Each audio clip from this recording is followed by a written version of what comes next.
그러므로 내가 너희에게 이르노니 사람에 대한 모든 죄와 모독은 사하심을 얻되 성령을 모독하는 것은 사하심을 얻지 못하겠고, 또 누구든지 말로 인자를 거역하면 사하심을 얻되 누구든지 말로 성령을 거역하면 이 세상과 오는 세상에서도 사하심을 얻지 못하리라. 나무도 좋고 열매도 좋다 하든지 나무도 좋지 않고 열매도 좋지 않다 하든지 하라. 그 열매로 나무를 아느니라. 독사의 자식들아, 너희는 악하니 어떻게 선한 말을 할 수 있느냐? 이는 마음에 가득한 것을 입으로 말함이라. 선한 사람은 그 쌓은 선에서 선한 것을 내고 악한 사람은 그 쌓은 악에서 악한 것을 내느니라. 내가 너희에게 이르노니 사람이 무슨 무익한 말을 하든지 심판날에 이에 대하여 신문을 받으리니 내 말로 의롭다함을 받고 내 말로 정죄함을 받으리라. 아멘.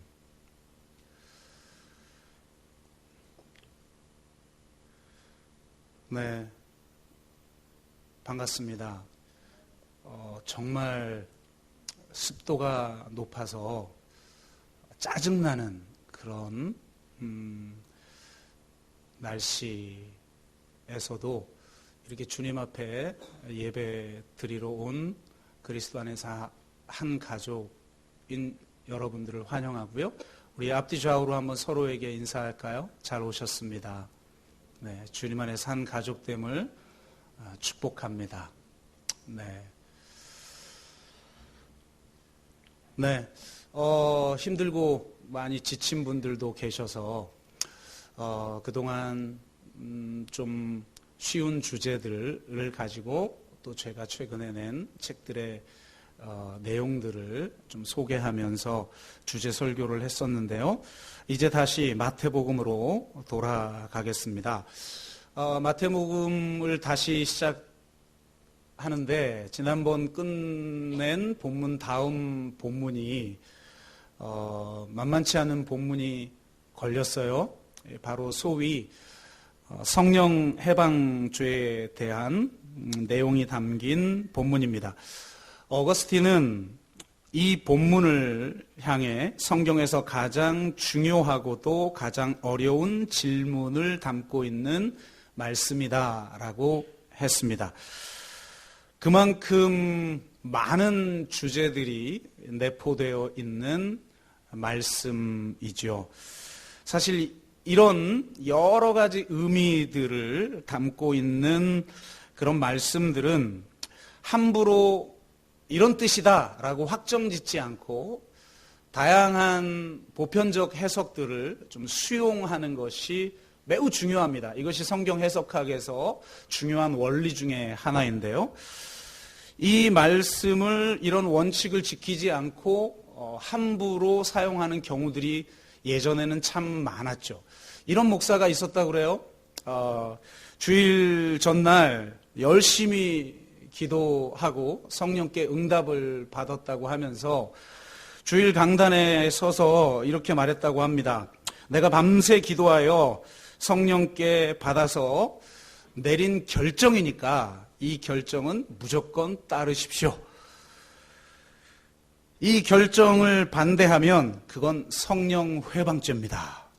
이렇게 말했다고 합니다. 참담한 말씀이죠.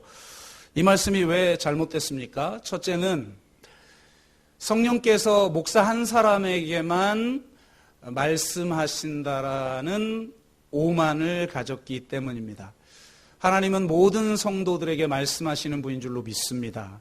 하나님은 공동체를 통해 말씀하시는 분이기 때문에 반드시 성령의 음성을 들었다고 하는 사람은 공동체적 검증을 거쳐야 하는 것이죠. 둘째, 정말 목사만 성령의 음성을 듣고 모든 사람들이 인간적인 생각으로 반대를 할 수도 있다고 생각을 합니다.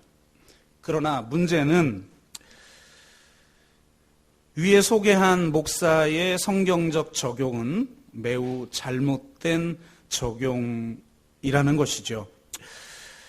그의 가장 큰 잘못은 자기의 뜻을 관철시키기 위해 성경 본문을 문맥에서 떼어내서 본래의 뜻과 상관없이 사용했다라는 것입니다.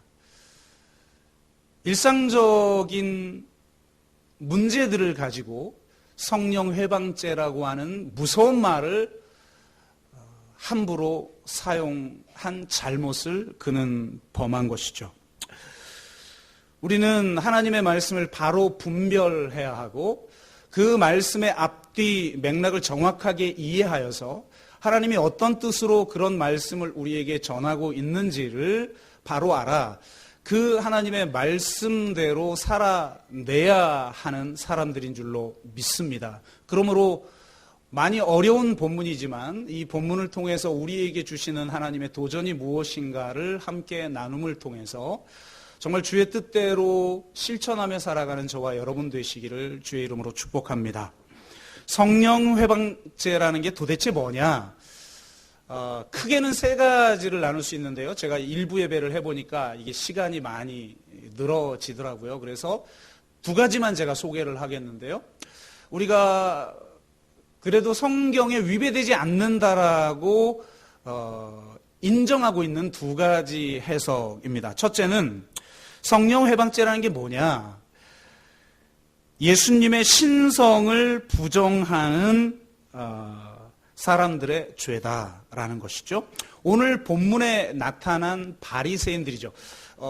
좀 길어서 뒷부분만 잘라서 읽었는데요. 앞부분에서는 예수님이 귀신을 내어 쫓자 바리새인들이 예수님을 모함하기 위해서 그의 권위를 해치기 위해서 저가 바알세불의 능력을 힘입어 귀신을 내어 쫓는 것이다.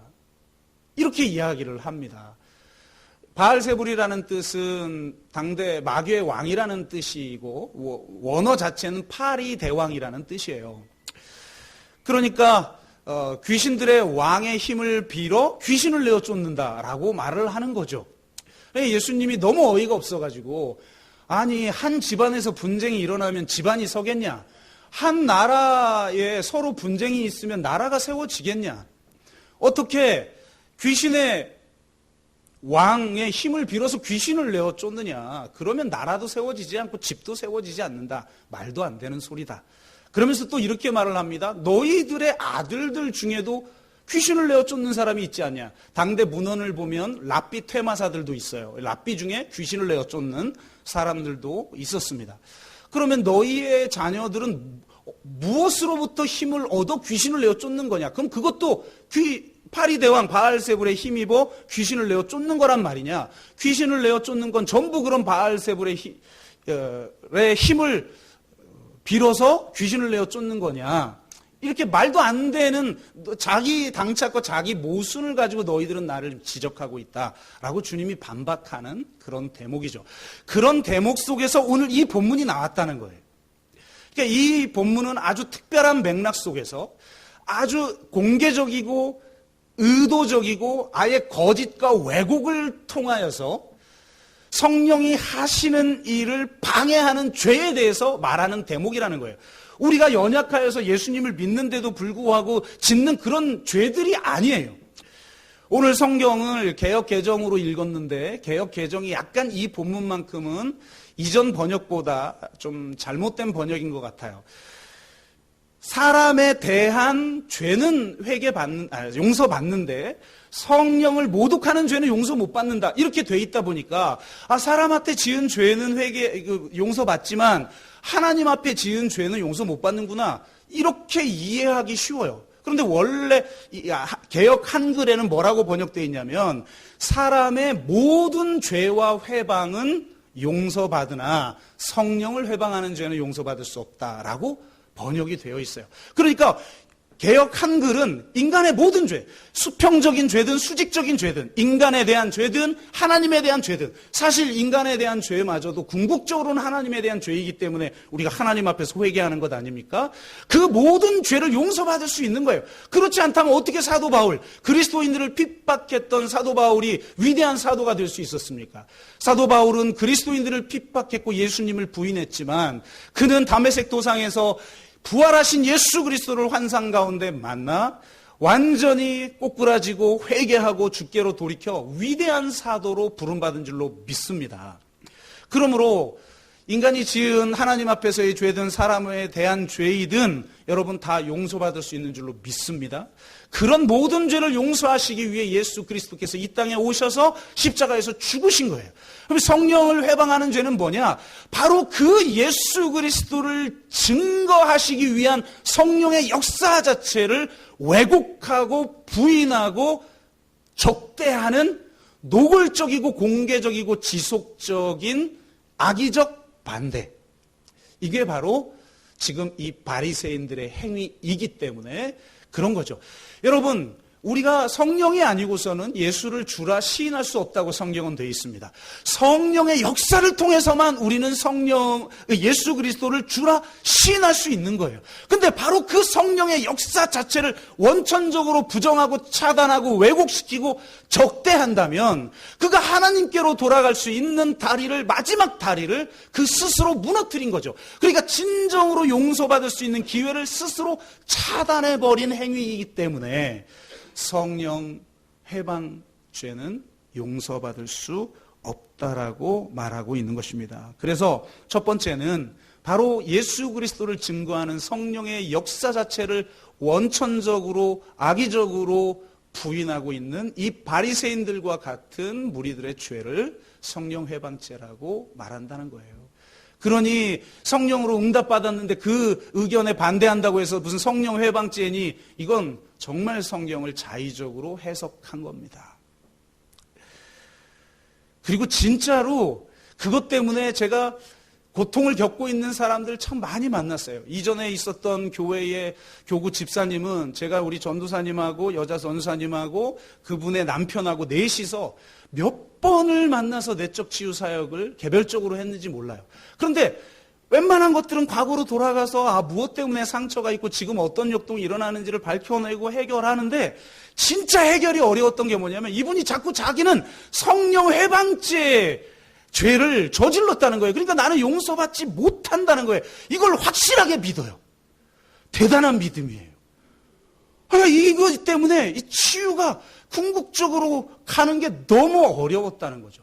얼마나 많은 잘못된 설교들 때문에 이렇게 자책감에 빠져서 나는 용서받지 못할 죄인이라고 하는 자책감과 죄의식에 빠져 있는지 몰라요. 여러분, 인간이 하나님 앞에 사람 앞에 지은 모든 죄는 진정으로 돌이켜 주님 앞으로 나오면 용서받는 줄로 믿습니다.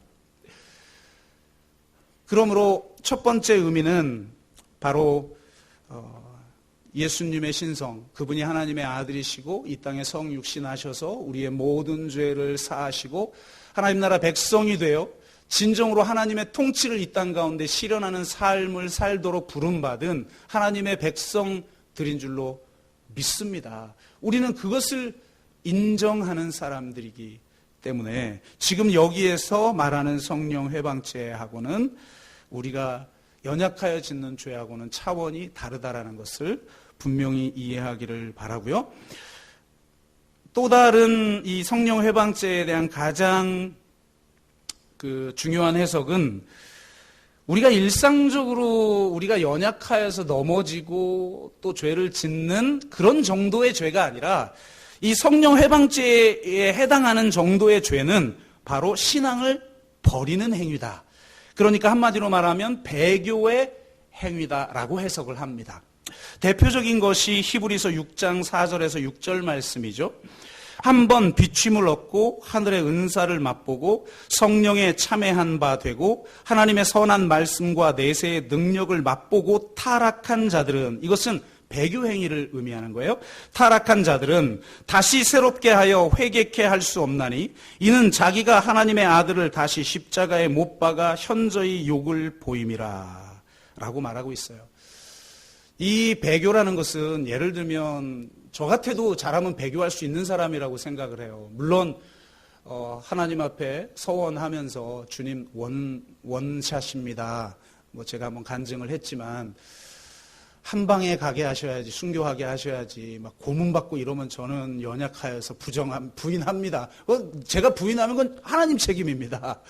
이렇게 이제 이야기를 할 정도로 우린 연약한 자죠. 그래서 내 마음은 진짜 아닌데 내가 너무 그 고문이나 그 고통이 너무나 고통스러워서 연약하여서 이런 입술로 죄를 범할 수 있죠. 그럼 그 죄가 너무 커서 하나님 앞에 눈물로 돌아오는 사람을 하나님이 어떻게 용서하지 않겠습니까? 그런데 여기서 그 타락한 자라고 하는 말은 정말 의도적이고 악의적으로 근본적인 배신을 하는 것을 말하는 것이죠.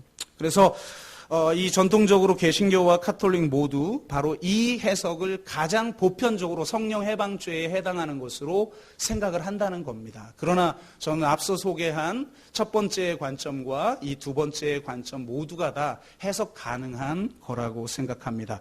이 두 행위 모두가 우리가 일반적으로 교회에서 있을 수 있는 어떤 서로의 분열과 마찰과 또 서로에 반대하는 어떤 행위들을 성령 해방죄라고 함부로 적용해서는 안 된다라는 교훈을 갖게 됩니다. 그래서 여러분이 혹시 과거에 들은 어떤 설교들 때문에 내가 이렇게 하는 행동은 지금 교회를 반대하고 또 성령을 반대하고 그래서 성령 해방죄에 해당하는 거 아니야?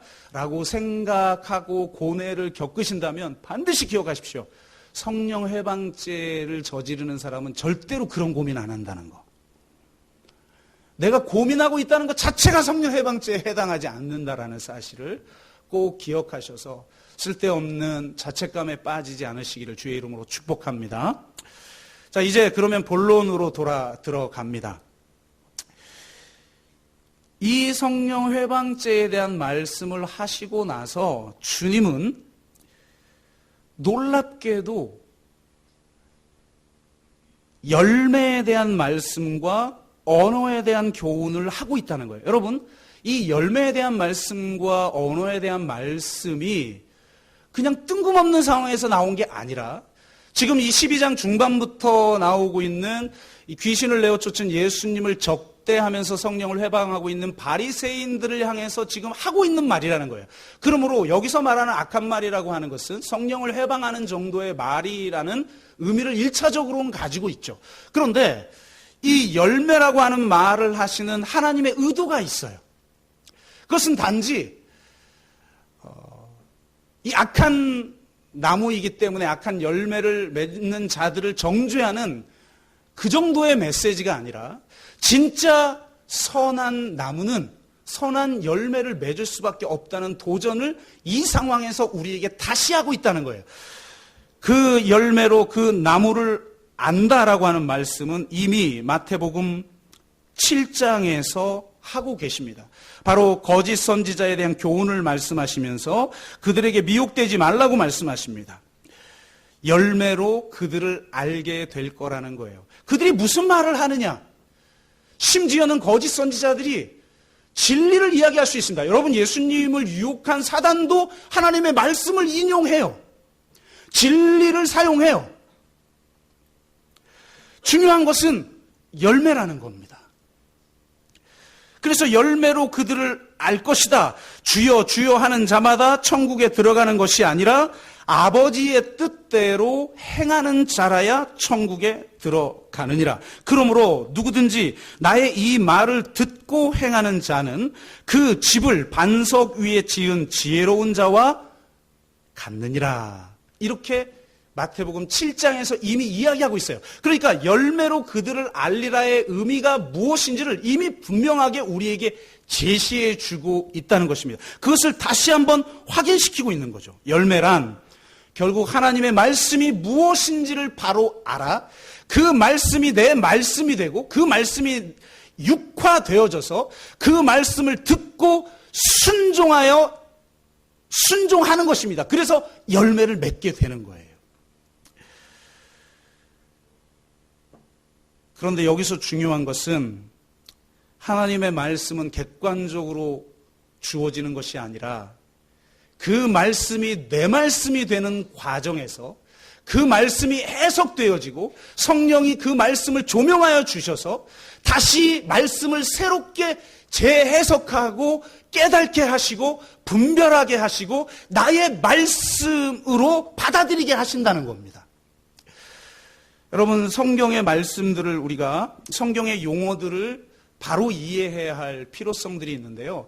예수님이 살았을 당시의 용어로 이해해야 한다는 거예요. 지금 우리 시대에 사용하는 용어로는 성경의 뜻을 왜곡할 수 있기 때문에 예수님의 당시에 사용되어졌던 용어들이 무엇인지를 알아야 예수님이 어떤 맥락에서 이 말씀을 하시구나라는 것을 우리가 알게 되어지는 것이죠. 고대 랍비들은 성경을 계속해서 재해석했습니다. 여러분, 고대 랍비들이 게으른 사람들이 아니에요. 하루 종일 말씀을 묵상하면서 이 토라의 말씀, 이 구약의 말씀을 지금 이 시대에 적용하기 위해서 그 말씀을 어떻게 재해석해야 하는지를 끊임없이 논하는 사람들, 연구하는 사람들, 그리고 기도를 통해서 연구를 통해서 깨닫는 사람들이 랍비였어요. 그래서 이런 랍비의 재해석을 뭐라고 말을 했냐면 랍비의 멍에다라고 표현을 했습니다. 어떤 랍비를 따른다라는 것은, 그러니까 내가 어떤 랍비의 제자가 된다는 것은 그 랍비의 멍에를 맨다라는 뜻입니다. 그 랍비의 멍에, 즉 랍비의 그 성경에 대한 재해석을 내가 받아들입니다. 그리고 그것을 내 것으로 받아들일 뿐만 아니라 그 말씀을 내가 살아내겠습니다. 이게 멍에를 맨다는 거예요. 랍비들이 서로 교육하는 장면들을 지금도 볼 수 있죠. 이스라엘의 랍비들이 하나님의 말씀을 연구하고 논쟁하는 영상들을 가끔 보면 싸우는 것 같아요. 막 일어서서 막 소리를 지르면서 막 싸우듯이 논쟁을 합니다. 그러니까 그들의 문화를 알지 못하면 왜 저러지 하고 당황하죠. 그런데 그 이스라엘 교육에 대한 영상들을 보면 그게 바로 하나님의 말씀의 본질이 뭐냐, 이 성경 말씀의 그 핵심이 뭐냐를 놓고 자기의 해석을 가지고 서로 논쟁하는 거예요. 그 치열한 논쟁을 통해서 그들은 말씀의 깊이들을 계속해서 넓혀가고 높여가고 확장시켜 나가는 그런 과정들을 거친 것입니다. 그렇게 논쟁하는 과정을 지켜보는 랍비가 제자가 요점을 완전히 놓친 것 같으면 이렇게 말합니다. 자네는 토라를 패했네. 그리고 그러한 해석을 금지시킵니다. 그런데 어떤 제자가 정말 성경 말씀의 핵심을, 심지어는 스승이 깨닫지도 못한 말씀을 깨닫고 말씀의 본질의 핵심을 짚는 재해석을 제시하면 이렇게 말합니다. 자네는 토라를 완성했네.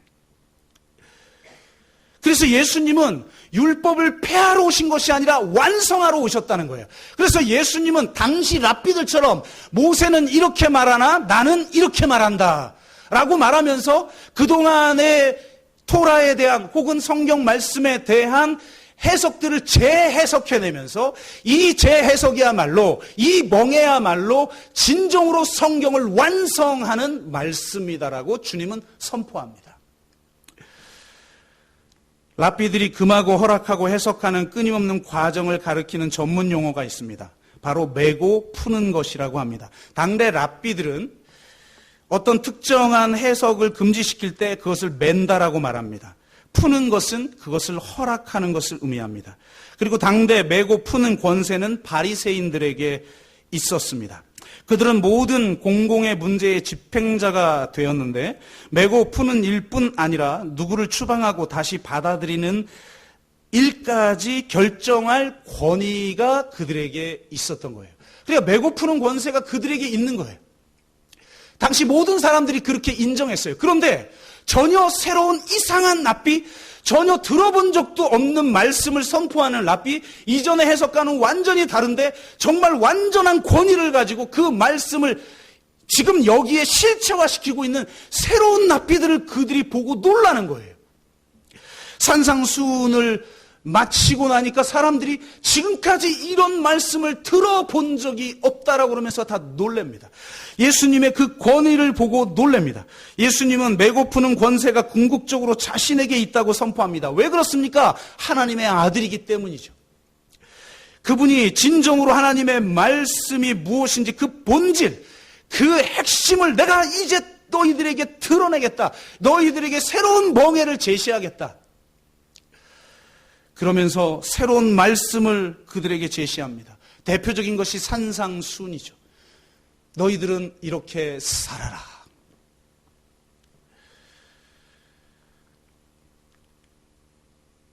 자신에게 메고 푸는 권세, 심지어는 당시 권세를 가지고 있던 바리새인들의 그 해석들과 관행들을 철폐시켜버리고 메어버리고 자신의 새로운 해석을 풀어버리는 그런 행위를 하셨다는 겁니다. 그리고 놀랍게도 정말 이것이 중요한데 예수님은 그의 제자들에게 메고 푸는 권세를 동일하게 주셨다는 거예요. 물론 이것은 영적 전쟁 차원에서 사단의 권세를 메고 푸는, 사단을 결박해버리고 사단의 속박을 우리가 풀어버리는 그런 영적 전쟁의 의미도 있지만 정말 당시의 문화로 해석해 보건대 정말 중요한 의미는 뭐냐? 우리에게 하나님의 말씀은 이것입니다. 당신들이 하나님의 말씀을 이런 뜻으로 알고 있었으나 이 하나님의 말씀은 바로 이런 뜻입니다. 라고 재해석할 권세, 이 권세를 제자들에게 주셨다는 거예요. 세월이 가면서 세상을 새롭게 했던 말씀이 도리어 세상의 올무가 되는 경우들을 우리는 많이 봅니다. 그럴 때 다시 메고 푸는 권세를 가진 제자들을 통하여 하나님의 말씀을 재해석합니다. 그리고 바로 그 재해석할 권세를 주는 행위를 당시에 랍비들은 뭐라고 표현했냐면 천국의 열쇠를 주는 것이다 라고 표현을 했습니다. 그러니까 예수님이 베드로에게 천국 열쇠를 주셨다는 건 무슨 말이냐면 이제 제자인 우리들에게 성경을 해석할, 진짜 성경의 본질이 무엇인지를 해석할, 오직 성경 전체의 말씀과 성령의 조명하심을 통해서 이 말씀을 재해석할 열쇠를 우리에게 주었다는 거예요. 그 권위를 가진 사람들은 이렇게 선포합니다. 지금까지 우리가 그 구절에서 놓쳤던 것이 있습니다. 이제 그 구절의 진짜 의미를 알게 되었습니다. 그 의미는 이것입니다. 라고 선포할 권세를 주셨다는 겁니다. 그리고 더 중요한 것은 바로 성경의 본질을 회복하는 그 말을 하는 자는 오직 그 말씀을 살아냄을 통해서 그 말이 진리임을 입증하도록 부름받았다는 거예요. 우리가 성경 말씀을 믿는다라는 건 인지적으로 동의한다는 게 아니에요. 물론 이해를 해야죠. 인지적 동의가 있어야죠. 이해도 안 되는 걸 믿을 수는 없겠죠. 그러나 진짜 성경에서 말하는 믿음은 단지 인지적 동의가 아니라 그의 말씀을 내가 듣고 내 말씀으로 받아들여 그 말씀이 육화되어서 내가 그 말씀을 듣고 순종하고 그 말씀을 살아내는 거예요. 그게 성경에서 말하는 믿음이에요. 주님은 제자들을 선택하셨습니다. 여러분, 제자가 주님을 따르고 싶다고 제자가 될 수 있는 게 아니었어요. 너는 나를 따르라 라고 부르십니다. 그 말은 이런 진리가 있는데 네가 이해하면 좋겠다가 아니에요. 나를 따르라는 말은 내가 가는 길을 너도 따라와라 라는 말씀이에요. 예수님 당시에 랍비와 제자의 관계는 이러했습니다. 제자들은 스승 랍비를 따라 어디든지 가는 자였어요. 스승의 일거수일투족을 다 관찰하고 보고 깨닫고 배우고 그 진리를 자기 것으로 받아들여 스승이 살아냈던 것처럼, 그 진리를 걸어갔던 것처럼, 살았던 것처럼 나도 그 진리를 살기 위해서 스승을 따라가는 자가 제자였어요. 스승의 모든 말과 행위를 보고 배웠습니다. 그래서 당시 랍비들은 제자들에게 이렇게 말했어요. 스승의 발에 먼지로 내 몸을 덮으라. 당시 제자들은 스승이 가는 곳이라면 어디든지 바짝 붙어서 따라다니며 스승의 멍에를 놓치지 않기 위해 애썼습니다. 당대의 길은 이런 먼지 하나 없는 콘크리트 길이 아니죠. 광야 길이기도 하고 전부 흙 길이었어요. 그래서 먼지 투성이 길을 하루 종일 따라 걷다 보면 스승의 발에서 일어나는 먼지를 온통 뒤집어 썼습니다. 바로 이 스승이 살아가면서 내는 그 먼지를 뒤집어 쓰는 자, 바로 지척에 그의 발 앞에까지 바짝 붙어서 그분의 일거수일투족을 바라보고 그분의 진리를 배우고 그것을 내 말씀으로 받아들여 그 핵심, 그 본질을 내가 살아내는 자, 스승이 걸어갔던 그 길을 걷는 자, 그게 제자였다는 거예요. 제자는 스승이 가는 길을 걸어가는 사람들입니다. 히브리어에서 걷다라는 뜻은 할라크라는 단어입니다. 여기서 걷는다는 뜻은 문자적 의미로 걷는다는 뜻 외에 라이프 스타일과 도덕적 품행을 의미합니다. 그러니까 이스라엘 백성들은 이 할라크라고 하는 단어를 걷는다라는 단어로만 쓴 게 아니라 새로운 삶의 방식, 하나님 나라 백성으로서 우리가 살아야 할 삶의 방식과 도덕적 품행, 이것을 말했다는 거예요. 그러니까 십자가는 단지 믿어야 할 교리가 아니라 우리가 살아내야 될 삶의 방식이었던 거예요. 여러분, 한국말도 마찬가지죠. 한국말에 제 한자 중에 하나인데요, 도. 여러분, 도를 들어보셨습니까? 대순진리의 사람들이 길 가면 붙잡고 도를 들어보셨습니까? 이러잖아요. 아유, 한 번은 저를 붙들고 도를 들어보셨습니까? 그래가지고 제가 지금 어디 계십니까? 화두를 던지니까 저도 화두를 던져야죠. 그랬더니 저는 대순진리회에서 나왔습니다. 그러더라고요. 그래서 저는 지금 당신의 소속이 무엇인가를 묻지 않았습니다. 지금 당신은 어디 계시냐고 물었습니다. 어디 계십니까? 돌을 닦으십니까? 저한테 그러더라고요. 그래서 제가 예수의 돌을 날란가 모르겠습니다. 그랬더니 그냥 가버리더라고요. 도. 여러분, 도는 지식이 아닙니다. 도는 길이고, 도는 법이고, 도는 원칙이고, 도는 진리이고, 도는 방법이고, 도는 행위이고, 도는 삶의 방식인 거예요. 그래서 way라는 영어도 방법이라는 뜻으로 쓰이잖아요. 랍비의 새로운 해석 역시 하나님의 말씀대로 걷는 방법이라는 뜻에서 바로 그 랍비의 새로운 해석, 새로운 진리의 말씀, 그것을 할라카라고 그들은 불렀어요. 예수의 제자란 예수의 할라카, 즉 예수의 도를 살아가는 사람들입니다. 예수님이 먼저 걸어가시는 길을 걸어가는 사람들이자 예수님이 살아가신 삶의 방식과 도덕적 품행을 살아내는 사람들이에요.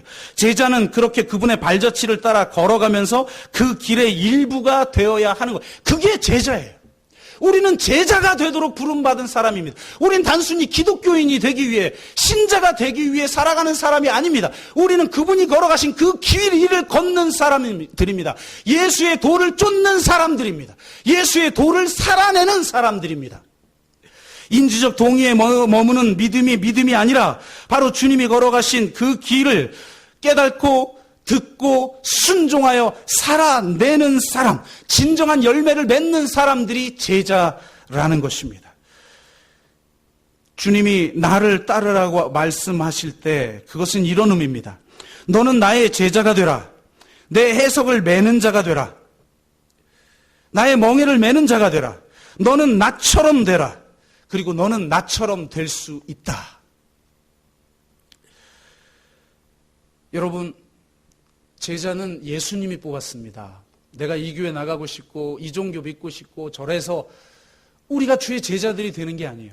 12제자를 주님이 기도하면서 다 뽑았어요. 여러분, 허접한 것 같죠? 별거 아닌 것 사람인 것 같죠? 무식쟁이들, 죄 짓는 사람들, 율법의 법들을 정결법들, 안식일법들을 어기는 사람들처럼 보이지만 여러분, 예수님, 하나님의 아들이 보고 뽑은 사람들이에요. 여러분, 당대 랍비가 제자들을 뽑을 때 제1원칙이 있습니다. 아무나 뽑지 않았어요. 어떤 사람을 뽑느냐?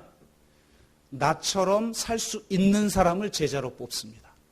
주님이 우리를 제자로 뽑았다는 건, 지금 이 자리에 나와서 예배하는 자로 우리를 부르셨다라는 건 너희들이 나처럼 살 수 있다라고 주님은 믿었기 때문에 우리를 선택하여 우리가 이 자리에 있는 것입니다. 우리는 연약한 자이죠. 우리는 넘어지는 자죠. 수도 없이 실수하는 자죠. 저도 제가 짓는 죄 여기서 다 드러내면 여러분 저를 목사로 인정하시겠습니까? 모르겠는데 어쨌든 그런 연약한 자죠. 그런데 중요한 것은 주님이 나를 제자로 불렀다는 사실입니다. 주님이 너는 반드시 나처럼 살 수 있다. 지금의 모습은 연약하여서 화도 쉽게 내는 베드로지만 내가 장차 너를 개발하리라. 너는 나처럼 살아낼 수 있는 자다. 그것을 내가 믿는다.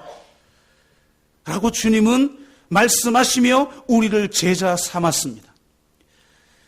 예수님이 우리를 제자로 부르셨다면 우리는 그분처럼 될 수 있습니다. 그분처럼 살 수 있습니다. 그분의 생명이 우리 안에 있고 그분의 말씀이 우리 안에 있고 그분의 성령께서 우리 안에 있기 때문에 우리는 그분처럼 될 수 있고 그분처럼 살 수 있습니다. 하나님의 말씀을 다시 읽으며 또 최근에 사막 교부들의 삶과 금원들을 다시 읽으면서 저는 너무나 부끄러웠습니다. 이번 한 주 동안 정말 제 자신을 첩복종시키며 처절하게 영적 싸움을 했습니다.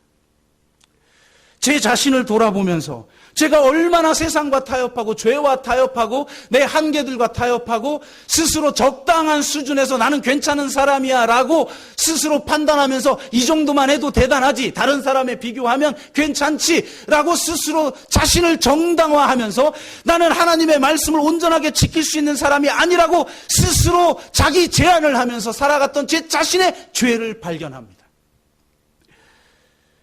우리는 그분처럼 살지 못하고 있습니다. 우리는 그분처럼 살지 못하는 이유는 그분처럼 살기 위해서 치열하게 자신을 온전하게 드리지 않았기 때문이며 동시에 우리 안에 하나님이 주신 그 어떤 능력을 믿지 못하기 때문이에요.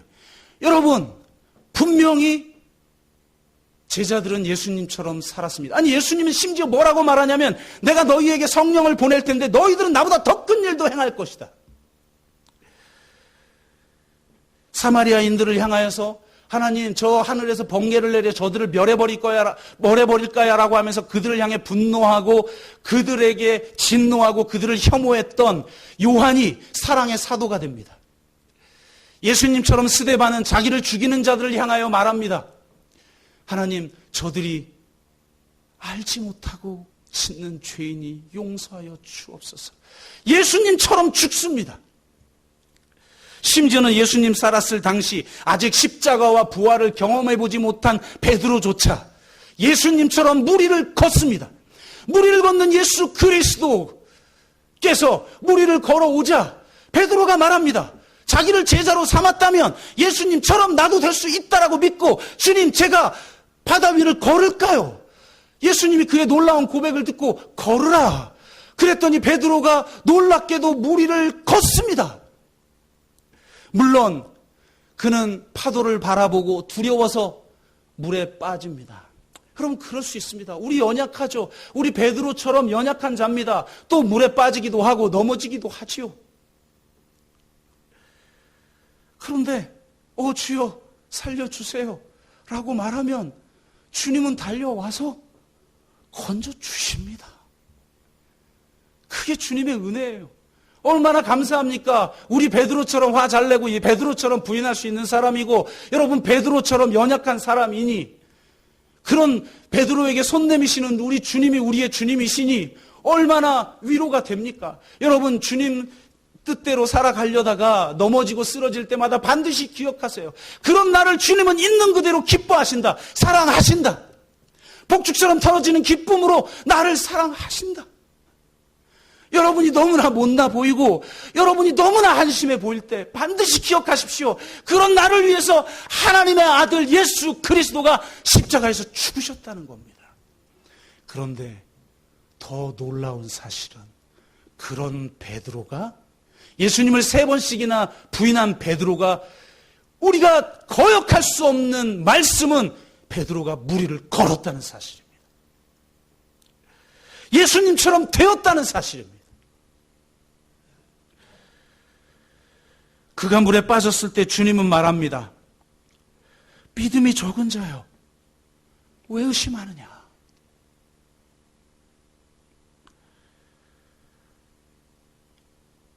어떤 믿음이 적겠습니까? 예수님에 대한 믿음이 적겠습니까? 아니, 예수님에 대한 믿음이 커지다가도 작아지다가도 합니까? 여러분, 예수님에 대한 믿음은 없거나 있는 것이지 크거나 작은 게 아니에요. 그럼 뭐가 작아진 것입니까 도대체? 왜 믿음이 작은 자여? 라는 말을 들었습니까? 그것은 예수 그리스도께서 이 땅에 오셔서 나처럼 살 수 있는 자를 택하셔서 제자 삼았는데, 그리고 그걸 살 수 있는 권세를 주셨는데, 그것을 위해서 산상수훈을 살아낼 수 있는 사람이 되도록 하기 위해서 주님이 죽으셨어요. 우리는 산상수훈을 마치 우리 죄를 깨닫게 하기 위해서 주신 율법처럼 사용해요. 산상수훈처럼 살아내려면 우리가 가식하지 외식하지 말아야 되고, 자기 인정을 철저하게 십자가에 못 박아야 되고, 철저하게 사랑해야 되고, 원수까지 사랑해야 되고, 나 그렇게 살 수 없어. 그런데 이렇게 말씀하시니 내가 살 수 없는 죄인이라는 걸 깨닫게 하려고 이 말씀을 주셨거나 라고 우리는 생각한단 말이에요. 아니요. 산상수훈은 우리가 살아낼 수 있고, 제자들은 살아냈고, 그 이후 성경에 있는 제자들 이외의 수많은 진정한 제자들이 살아냈습니다. 그것을 살아낼 수 있게 하시려고 우리를 그냥 죽어서 그냥 눈 깜짝하면 저 천국에 가게 하시기 위해서만이 아니라, 우리를 신의 성품에 참여하게 하려고, 우리를 선한 일을 하게 하시려고 내가 너에게 십자가의 생명을 주었다고 했어요. 그런데 그는 예수님을 바라보며 무리를 걷다가 파도를 바라보기 시작하자 두려웠습니다. 왜요? 주님을 바라보지 않고 파도를 바라보기 시작하니까 그 파도를 통해 자기의 존재를 바라보기 시작한 거예요. 내가 얼마나 연약한 존재인지, 얼마나 자격 없는 존재인지, 내가 얼마나 믿음이 작은 존재인지. 그러니까 두려운 거죠. 그러니 물에 빠지기 시작한 거예요. 예수 그리스도가 하나님의 아들이시고 그분이 이 땅에 오셔서 자신의 생명을 내어줬습니다. 십자가에 자기의 생명을 내어줬어요. 그 생명값이 하나님의 목숨값이에요. 하나님의 생명이에요. 그분이 죽으시고 우리에게 그분의 생명을 주셨어요. 너희 안에 예수 그리스도의 생명이 있다고 말씀하셔요. 우리에게 살아있는 이 운동력 있는 좌우의 날성공과 같은 이 말씀을 우리에게 주셨다는 거예요. 그리고 그 말씀을 깨닫게 하시고 그 말씀을 살아낼 그 능력, 성령의 능력을 우리에게 주셨다는 거예요.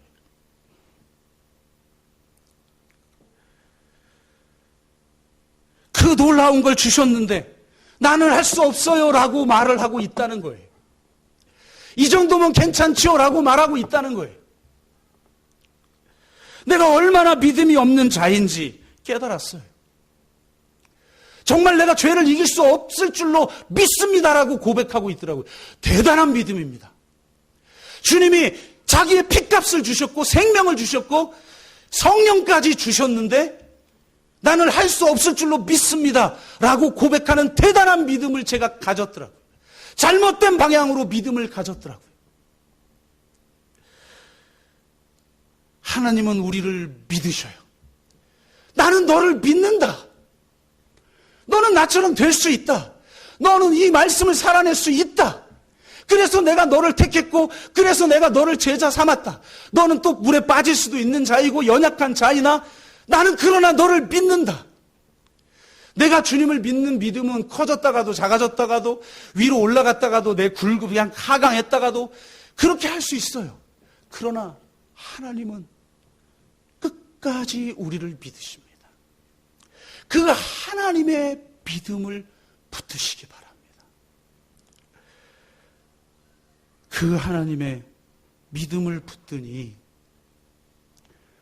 얼마나 내가 믿음이 없는 자인지 정말 너무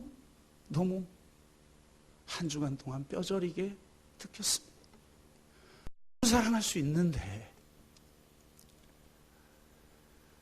나보다 남을 더 낮게 여길 수 있는데, 올해는 끝까지 자기의 옳음을 주장하고 자기를 정당화하고 내가 더 높은 자고 내가 더 옳은 자인 것을 증명하려고 하고 남을 정죄하고 남을 더 낮추고 뒤에서 수근거리고 그 속에서 쾌락을 느끼고 적당히 죄를 짓고 이 정도만 해도 괜찮지라고 생각하면서 내 자신을 적당하게 타협하고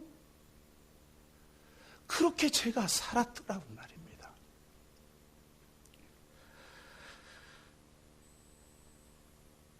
믿음이 적은 자요, 왜 의심하느냐? 주님이 제게 말씀하셨습니다. 주님, 어떻게 저 같은 자를 계속 믿어주십니까? 그 믿음 때문에 우리가 믿고 그 산상수훈의 말씀대로, 바울의 말씀대로 도대체 말도 안 되는 우리가 지금 살아가는 내 삶의 모습하고는 도대체 비교할 수도 없는 것 같은 말씀이나 그 말씀을 살아낼 수 있다, 예수처럼 될 수 있다, 예수처럼 살아낼 수 있다, 그것을 위해서 내가 너희에게 생명을 주었고 성령을 보냈다라고 하시는 그분의 말씀을 붙들고 듣고 순종하여 지켜내야 합니다.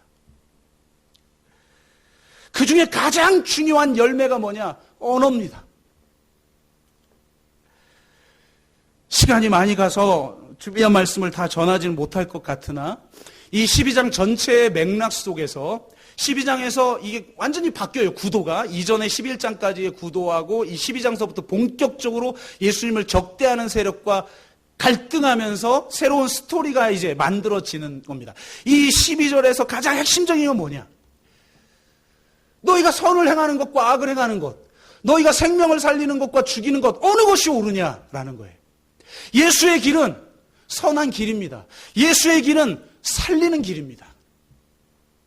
그렇다면 예수의 말은 살리는 말입니다. 선한 말입니다. 너희들이 말을 통해서 선한 일을 하여 믿지 않는 자들이 너희를 보고 하나님께 영광을 돌리게 하면 그때 너희가 내 제자인 줄 알리라. 누가 우리를 인정해야 하느냐? 믿지 않는 사람들이 우리를 인정해야 합니다. 그런 사람이 내가 되어야 합니다. 옳은 소리 다 할 수 있습니다. 내가 더 높은 자고 내가 더 잘난 자고 내가 더 옳은 자고 내가 더 뛰어난 자라는 걸 증명시키려고 살아가는 사람들이 바리새인들입니다. 예수님처럼 끝까지 십자가 짊어지고 살리는 말을 하는 사람이 바로 선한 열매를 맺는 자입니다. 여러분, 옳은 소리 그만하고 살리는 소리 합시다. 내 한마디가 죽어가는 영혼을 살리고 공동체를 살리고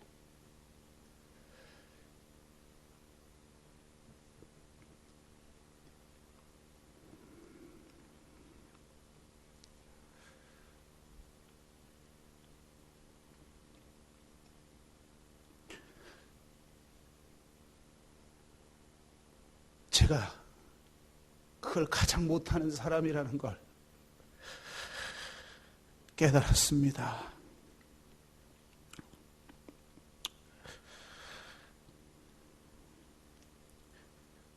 믿음이 적은 자요, 왜 의심하느냐?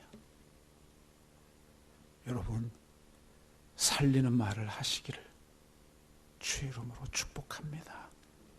기도합시다.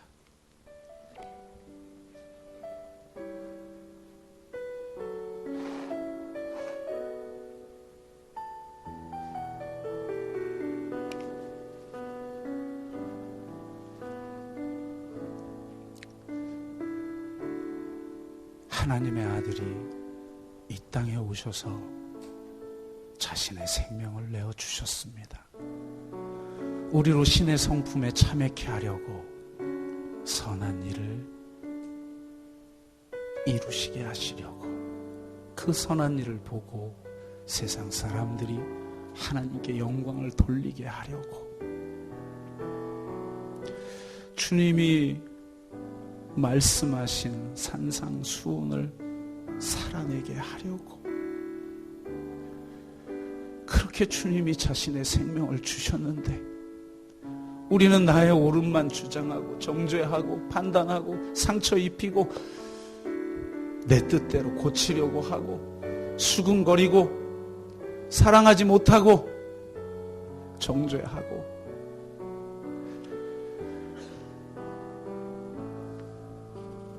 가장 근본적이고 기본적인 것이 안 되니 아무리 높은 이상을 가졌다 할지라도 어떻게 그런 공동체를 세울 수가 있겠습니까?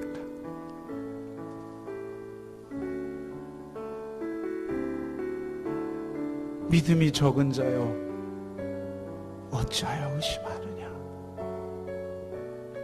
말씀하시는 주님, 이제 제 혀를 다스리겠습니다. 살리는 말을 하겠습니다. 자신을 십자가 앞에 세워 내 안에 있는 죄를 보되 타인은 무한히 사랑하고 높이고 인정하고 섬기겠습니다. 주님처럼 되기를 원합니다. 내 안에서 주님이 살아주십시오.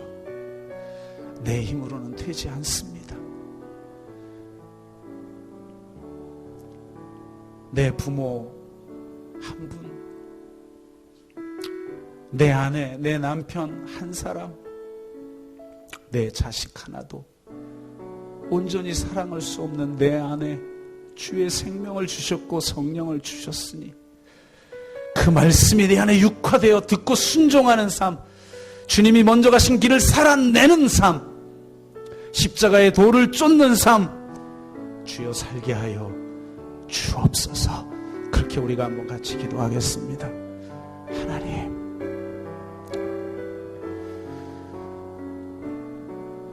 가장 믿음이 적은 자입니다.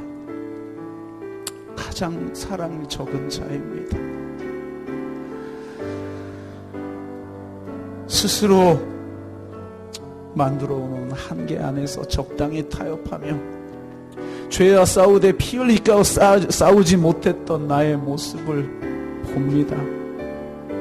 주님, 오늘 이 시간 주님이 이 자리에 서서 말씀하십니다. 믿음이 적은 자여 왜 의심하느냐. 예, 주님, 파도를 바라보고 나를 바라보면 한없이 두렵고 모자라고 자격 없는 것 같으나 나를 위해서 죽으신 주님이 우리를 믿어주시니, 나를 믿어주시니, 예, 주님, 그 믿음 붙들고 나아가겠사오니 주여 역사하여 주옵소서. 긍휼을 베풀어 주시옵소서. 이 십자가의 복음 붙들고 우리 가정이 회복되고 내 삶이 회복되어지고 주님, 우리 셀이 회복되어지고 이 교회가 회복되어지고 세상이 회복되어지는 역사가 일어나게 하여 주옵소서. 감사드리며 예수 그리스도의 이름으로 기도드리옵나이다. 아멘.